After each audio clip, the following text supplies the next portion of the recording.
Welcome back to my series. I'm going to react to all my skate parts I've ever created. I think this is going to be number 6 in the series. This is from 2006. This again was independently released. It was not under any sponsors. And this one was not even part of a video. So you can go catch up with the previous 5 parts if you want to get up to speed. But as I state every time with this series, this is not about just mere skateboarding and tricks and that sort of thing. This is about, I really documented like 20 years of my young life growing up and becoming a man and being raised in the streets, skateboarding and navigating all this and the personal lessons skateboarding taught me. And I want to integrate that stuff into a storytelling experience here. We'll also be reacting to the tricks and stuff, but I'm trying to create more of a whole story. So to get you up to speed quickly, I started skating in Central California, and a few years there was in a little skate crew, and then I moved to Eugene, Oregon, and I was shop sponsored for a few years and part of a few shop videos. Then I tried to start my own board company for a while, and I moved to Portland, Oregon. And where we ended up with that was I kind of had resigned myself that I needed to create one last good part because I had to go to college and that the skate dream was going to be over. I was never going to be sponsored or part of any big team or video ever again. And it was my last chance in my youth to lay down a part. And that's where the last part came about. So this is filmed in late 2005 and 2006, and it came out probably in like fall 2006. So I was about 2 years into this plan of going back to university and trying to actually get a college degree. And this is the first time since I was a little kid, honestly, the first time since I was like 12 years old, that skateboarding wasn't like my main focus and thing that I cared about in life. It was now taking a back seat to trying to get through university. And in addition to that, I was practicing in different bands and playing shows with some bands I was in. And I cared a lot about that too. I had always wanted to be in a band, and I was sacrificing a lot of what I could have done in skateboarding to play in bands. And so all this footage in this part, I would call it incidental. Like not one of these clips I ever like called up a filmer and planned and had a trick in mind, and I was like, hey, let's go skate, let's get these clips for the video. As I had with past video parts, this was all just incidental footage. Like I was working also 3 jobs at the time. I had 2 jobs at University of Oregon, and then I was doing restaurant delivery. It's before the days of DoorDash and stuff, but there was a local company that was basically the same as what DoorDash does.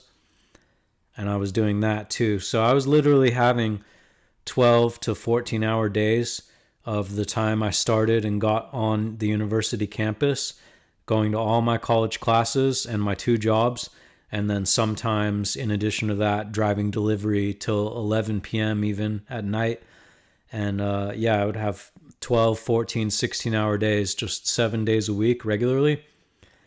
And so all these clips are incidental. This is just if somebody would hit me up to go skate, or I happened to meet up with people at the skate park when I had a rare day off or something and happened to get a clip. And in my mind, all these days when I went skating here to get these clips, I thought skating was just like done for me. And I thought it was a miracle every time I got a clip. I kind of mentioned this before, but I was like an extremist with skating before. I thought, whatever you're passionate about in life, if you're truly passionate about, you should go 100% in. In my thinking, there was no halfway being involved with skating or halfway being a filmer or whatever. Like you're all in or you're all out. If you're not all in, like what are you really doing? And so this is the first time I was not all in on skateboarding. And so I thought of all this very sarcastically. Like you can start to see like smile on my face now in a lot of these parts, or in a lot of these clips of this part, and kind of some sarcastic clips and stuff in what I'm doing here. And it was the beginning of not caring as much, not being a core skater. Like in your early 20s, you can care too much. You can get too attached to the scene side of things and how you think things should be in skating and what you think cool skating is and not cool, and allowed tricks and disallowed tricks. Like, you can get way too caught up in that.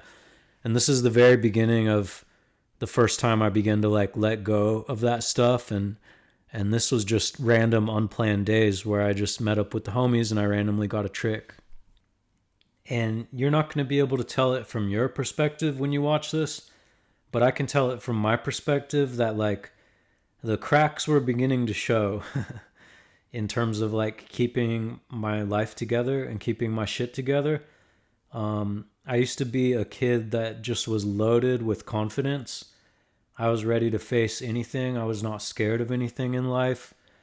I wanted to improve myself, and I would lean into things that I thought were hard or that people thought were hard. I'm not just talking about in skateboarding, like I'm talking about in life. Like, you know, reasonable people would tell you like, bro, you can't work 3 jobs at the same time and take 18 credits of college work studying computer science and like try to be a photographer and a skater and getting clips on the side and making skate videos and be in a band. Like, anybody would reasonably tell you why that can't work. But I think I had a skewed perspective of life and challenges in life because of growing up skateboarding. Like, you know, skateboarding, you can dedicate years just to perfect a single type of trick and just to be able to do a single kind of trick, maybe work your way up to a certain handrail or something. And in my early 20s mind at the time, I never knew of anything that was that hard as skateboarding. Took as much focus and dedication and took as much like punishment, like physically eating it on the cement. I basically didn't know of anything that was harder or more of a challenge. And I had always stepped up to that challenge. When I eat shit, when I break my ankle, I get right back up and I was back in it. And I just repeatedly for more than a decade, I get back up, face the challenge, push myself harder. And since that was my main frame of reality in life, I think I had a skewed perspective about self-care and approaching challenges in life. And I had never had a full breakdown in my life before at this time. That's a little bit of foreshadowing for what's to come in the next few parts we're going to get into. But by this time, the cracks were just beginning to show of like, I can't keep up this lifestyle. I can't be playing shows in a band, doing full-time college credits and homework and working 3 jobs. Like, you're not invincible. You're not Superman. And like I was saying, you're not going to see it in these clips, but what I can see in these clips, since I was the one who lived it, is like the cracks are just starting to show. Like, my outfits are not as well thought out and cared for and put together. My hairstyle is not as well kept. It's beginning to go in some of these clips. Like, I didn't even have enough time to like care for myself. If I needed a haircut, I would just like grab some scissors and just like this clip right here. This clip right here, look how, if you look closely, see how much fucked up my hair is? It's like nothing's even the same length. It's not combed. It's not styled. And that was partly the style of the times, to be a little like haggard. But it was also like I said, it's like the cracks beginning to show. I was on a collision course with having a breakdown in my life, and that's what ended up happening. And we'll get into that if you come back and watch the next few parts. The story will unfold there.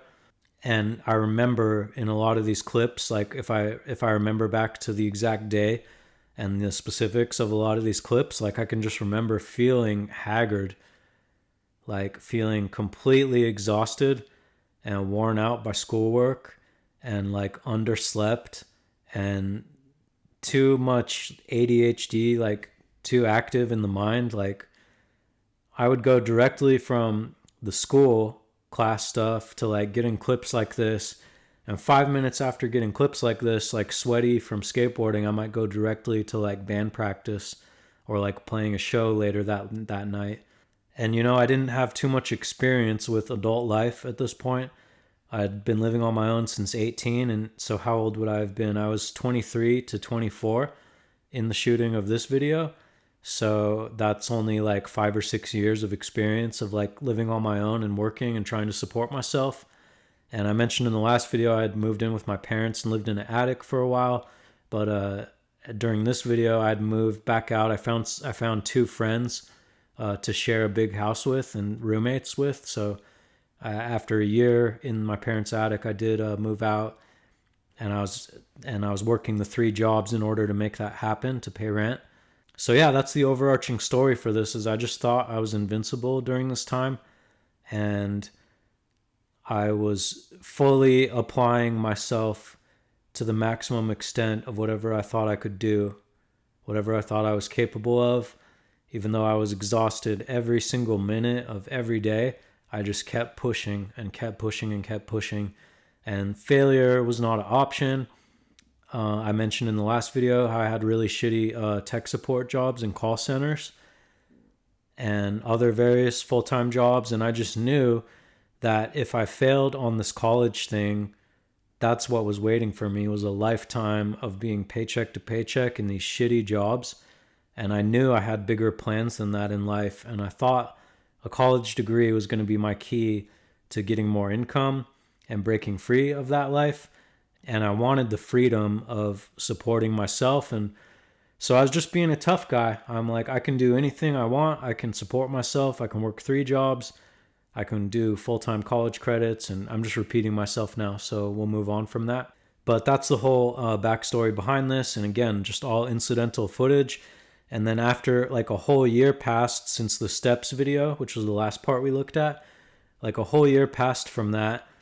And I was just like sitting on my computer one day and I put these clips together from the past year, 2005, 2006.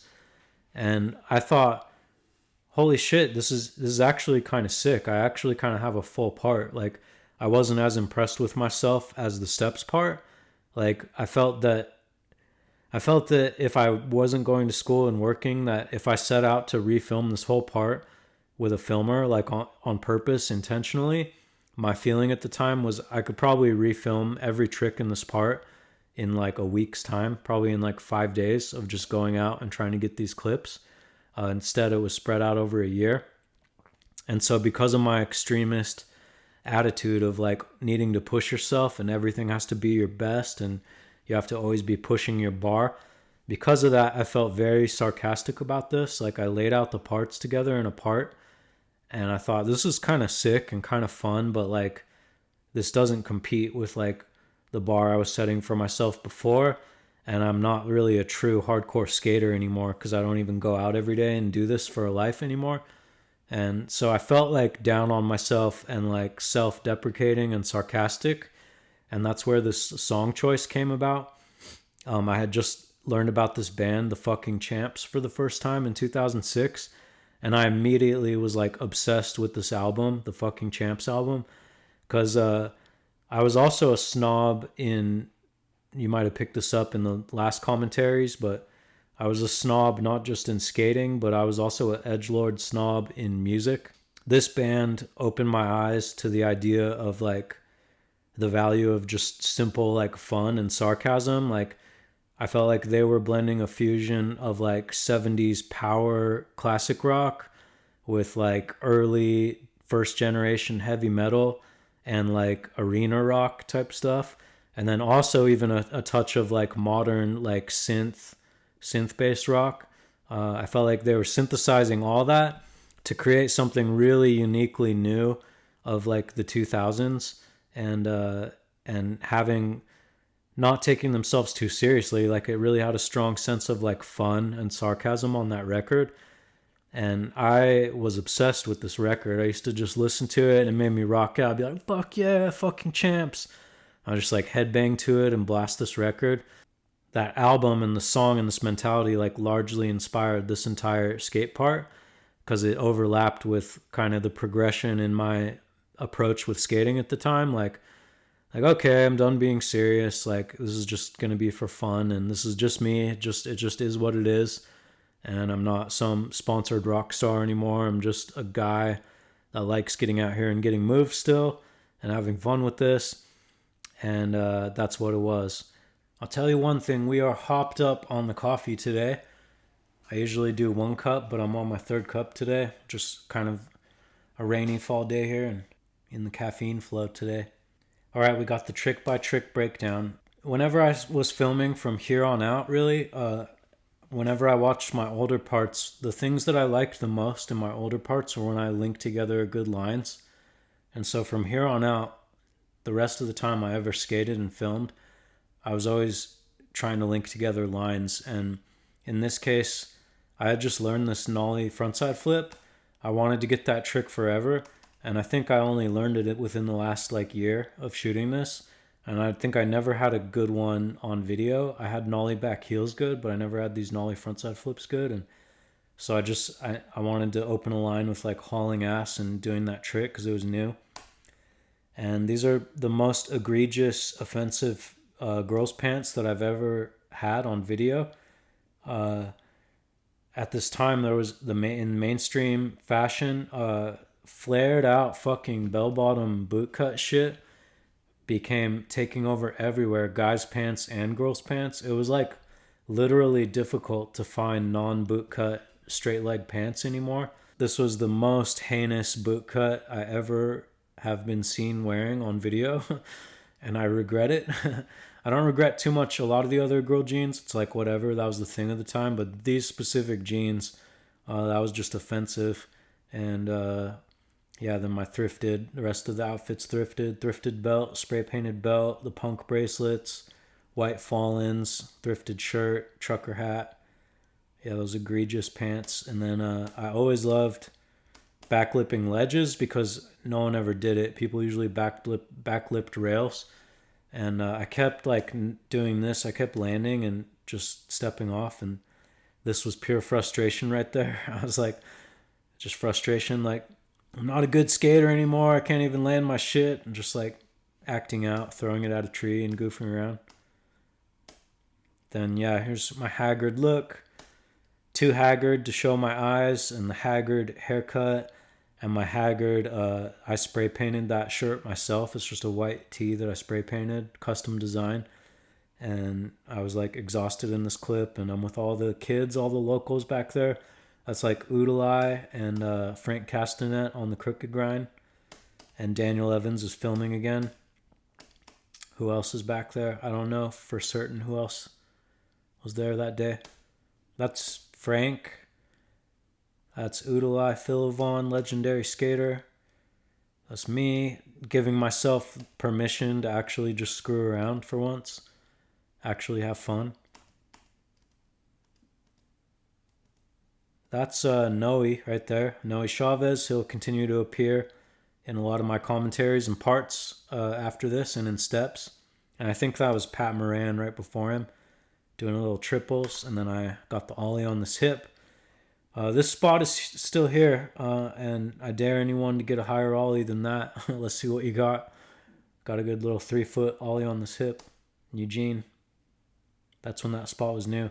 This is a spot in South Eugene. It's just a random alley. And I love this spot. You kind of need a spotter so you don't get run over here, but you can get tons of speed bombing down this hill right here. And then you cross this rough residential street here, and then there's a little kicker down into this other hill bomb. And I revisited this later in my 2012 part. You're going to have to stick around and come back to see those parts being reviewed. But yeah, this must have been fall 2006, and got the back shifty. That was not a very good example of that, but I used to be pretty good at back shifties. I could get them all the way 90 degrees, and I was always looking for something good to do them on. And I think to this day I never got a good, solid example of my best backside shifty on video. I think this kind of looks just like a fucked up ollie, but it was a backside shifty. And hauling ass there, smiling, letting myself smile. So this is at Kelly Middle School in Eugene, and this is some weight rack from the gym, and that thing was tall. It was thigh high. Look how close together my feet are. I used to skate these really narrow little boards because I thought that the lighter weight your board is, the more pop you can get. So I skated the lightest weight trucks I could find in the narrowest boards, and then I just practiced ollies a lot. I liked ollieing as high as I could. That thing was tall. I was probably like close to 40-inch ollie or something. I hate that landing style where you immediately go into a push and a tic tac. I really blew that one there. But linked it together with a line here. Front blunt. I think I wanted to do something fancier. I think I wanted like front blunt shove it or front blunt big spin or something, but I got a front blunt and kind of a sloppy landing. Sloppy line, but I linked it together. Daniel on the filming.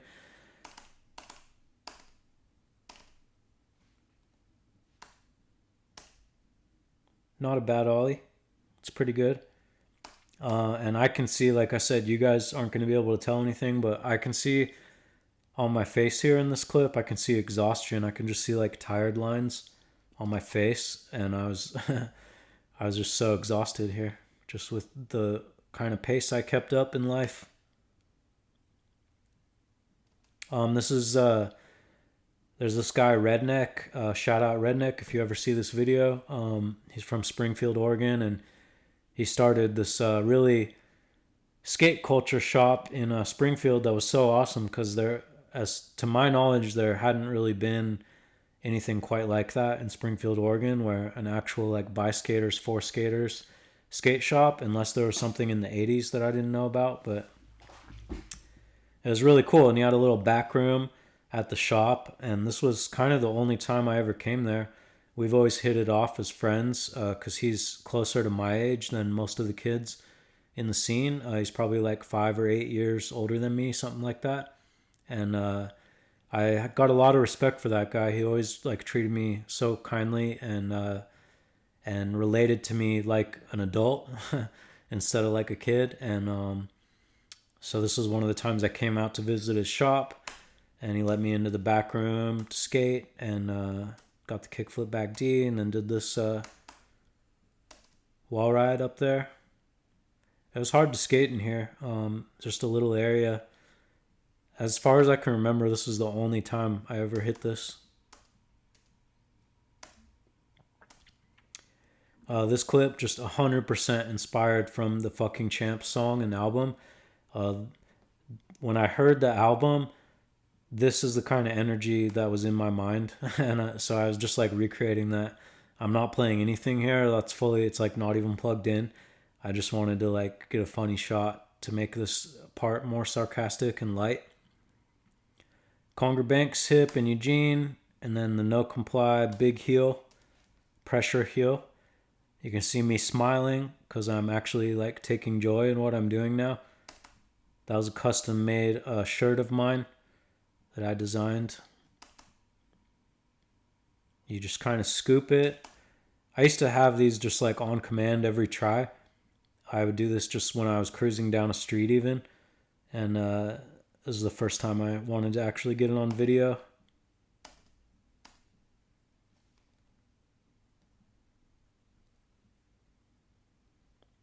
A lot of people, I got a lot of feedback about this line at that time. They're like, that was so sick.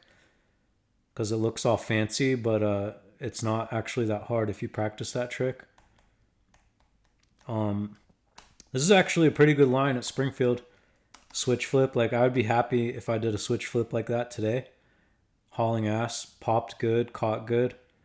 Switch flip, nailed it, and then like 50 tic tacs. I used to skate really tight trucks, and I couldn't even make it around a corner like that. And a lot of my clips are fucked up by having too tight of trucks and just like tick, tick, tick, tick, tick, trying to get around the corner into a switch crook. And also I had these on command too. By this point, pretty much anything you put in front of me, I could switch crook at this time. So I like that. I can't think of times before this when I was getting into like fully switch lines and more technical like full switch lines. But so this is showing maturity in having a full switch line and going fast and doing a full switch line. Like you got to be in the game for a while to get to that point and make it look good. I bet you I could still do that. I think I still got this line. I could still do that. It would take me more tries. This was probably like first or second try back then, but I could still do it. Switch front crook. Yeah, this was the same thing where I had done this trick on several obstacles and I never got one on video before. And I was becoming aware of that like, oh, these skate days aren't going to last forever in life. And I'm so lucky to even get out and get any clips at all. And I was beginning to think in terms of that, of like, well, like, even though this isn't the greatest trick in the world, like, I've never got one on video, like, let's just get one on video. And I like, even though I didn't grind far, I like the way it pops off the end. This is my self-made shirt. It's just spray painted, and then the V was for vegan.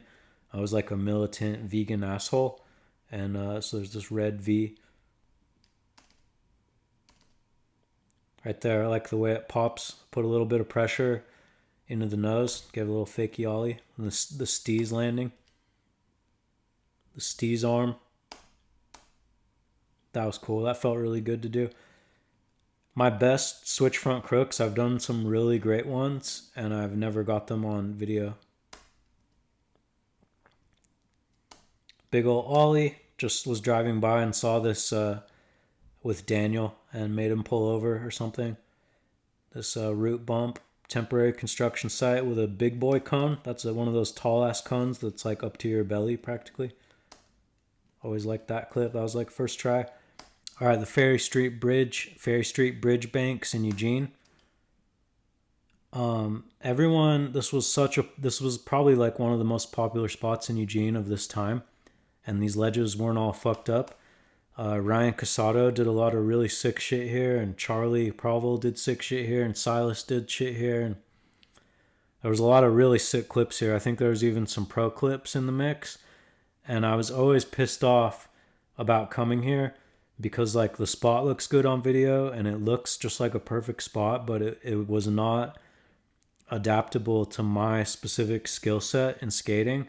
Like, I'm not a good transition skater, and I'm not a good like ditch skater or anything where you're going up and doing something on a lip and coming back in. Like, I've never been good at that. I don't have a natural tranny skating. I've just always been a street skater through and through. I like grinding and jumping down things, and that's all I've ever done. I never got too deep into tranny, and so this is kind of like a transition. And so this clip was out of frustration of like, everybody gets clips here, and I just sucked, and I was trying so hard. Every time here I would suck at the spot. I couldn't get anything. I couldn't land anything. And what I did have was like really locked in back 50s. And so this clip just came out of like that frustration. Like, what can I possibly get a clip of? And I was like, well, if I back 50, if I stay on the nose, maybe I can like nollie into the transition. And so I've never even done that trick on anything else, but I just thought it would work and was able to do it. That's probably my best 2006 outfit. Like, I'm always criticizing my outfits, but that's probably my best one. Like, got the color coordinated hat and the polo. It's this vintage Levi's polo that I thrifted from like the 70s. Pretty sick outfit right there. I would still probably rock that outfit. This is another one of those exhaustion days. I've just got these lazy cutoffs that are like capri length, golf length cutoffs. And you're not going to be able to see it, but I can tell in this footage that I have like tired lines and my hair's all fucked up. Just like too much going on in life, not taking care of myself. And more loose with my approach to skating. We were skating these famous gaps over here, and I'm not good at those. And I just found this sign on the ground, and I don't know why I thought to do this, but I just put it up against a random wall and launched a wall ride off of it. It's kind of cool because I haven't done anything like that before or since. And this was an epic trip to Forest Grove Skate Park. It was a relatively new skate park back then. I've only hit it like twice in my life. But this day we went with like this really heavy crew. And like some of the best skaters in Eugene went with this really deep, heavy crew, like at least 2 carloads, at least like 10 kids or something. And everybody was just like ripping it this day. Everybody got tons of clips. And so that was like hyping everybody up. And I didn't have much, but I launched this kickflip fast plant. And this is not one of the small picnic tables. That's a full-size big boy picnic table. And this was a trick that I also kind of had this, but I never busted it out because it was just a screw around trick. This is the first time I ever tried it on a real full scale thing. Just like launch a kickflip and do one quick fast plant. Got props from that guy. I don't even know if I know who that is. The footage is too shitty. I can't tell who the people are in the background. This was another demo. This was like a double set contest at the Springfield skate park. And like I was saying, this nollie frontside flip was a pretty new trick for me. I didn't even have it that long. And I had already done everything else I could do. I'd like tray flipped this set, cabbed it, kick flip, nollie back heel. Like everything I knew how to do, I'd already done. So I just was like pushing myself to do my biggest, latest trick, nollie frontside flip, and I got it. And what I remember about this day is I just started dating a new girlfriend, like the longest girlfriend I've ever had in my life to this day, the person that I spent the most time with. And this was in the very beginning of that relationship, probably just within the first few like weeks or month or two. And I took her to this event and felt kind of weird because I always was someone who like gave my girlfriends like ton of attention. I would never like bring them to skate spots and like because that's all about me. Just like I'll skate and you just like sit here and find something to do. And I always felt bad about that before, but this I guess I just talked her into it. I'm like, oh, it'll be fun. It's like an event. You can like watch this double set contest and I'll skate in it and it'll be fun. And so she was like, I'm watching this. I'm pretty sure, probably just out of the frame. And she probably didn't know like what my standing was in the skate scene or whatever, or how like well known I was or established in the skate scene. But so like she knew after this, like seeing me do some of the biggest tricks at the contest and getting like some of the best applause. And then I think she realized like, oh, my boyfriend's actually like a legend, street legend or whatever. I still love that clip because unlike a lot of this shit, I doubt I could do this today. I mean, maybe if I like risked injury and like got myself really jacked up and practiced for a while and probably ate shit a bunch of times, I could probably still do this. But this is one of those like rare moments when everything aligns and you actually just like pull off some dream bucket list trick. So I like that clip. This same thing. Everyone always would come up to me after I shared this video and give me props for this. They're like, dude, that blasted nollie heel flip to grind that big ledge in Forest Grove, like that was sick, dude. Like everyone would give me props for this, but honestly, this was not hard for me. I had nollie heel flips has always been one of my most go-to. That's like my main trick bag. That's probably like one of my main flip tricks that I never lose. And I always blasted them. And this is just a little typical fly out bank. So I just blasted. That's just like an average nollie heel flip that I had. And I noticed when I was blasting it that I was basically a couple inches above that ledge. And I had never even done it to grind before. But I just noticed I was clearing it. And I was like, hey, get this real quick. And I don't even think this took very many tries. I think I just nailed that really quick in like 2 or 3 tries. And I was skating with Frank Castanet too, and he was doing really good stuff. He did like a nollie flip back tail, like either right before or right after this. So we were like hyping each other up. And that's what always gets you the best clips when you've got the dedicated, focused filmer. Daniel was filming this. And then you've got like really good skaters giving you props and you're all like feeding off the energy. Like that's the formula for the best skate clips ever. And so I blasted this nollie heel to grind. And yeah, it was easy. I bet you I could still do that. I've never tried, but that was my ender. And that's it. That's the whole story. That's my 2006 skate part, independently released, not a part of anything. self-deprecating. I thought it was sarcastic. This was just for fun. I never like had a big premiere anywhere. I probably premiered it on Facebook. This is the very early days of Facebook. Came out in like 2004, and I think in 2006, I'm not even sure if it was open to the public at that time. I think it was I think you had to have a .edu email address to use Facebook. So I must have premiered this on just MySpace and Facebook. I think I've said it all. You're gonna have to. This is more so like a transitionary part, going from being a hardcore skater where skating consumes my life, going to the phase of my life where skating is just kind of something I do. And this is kind of a transitionary part right in between those two phases.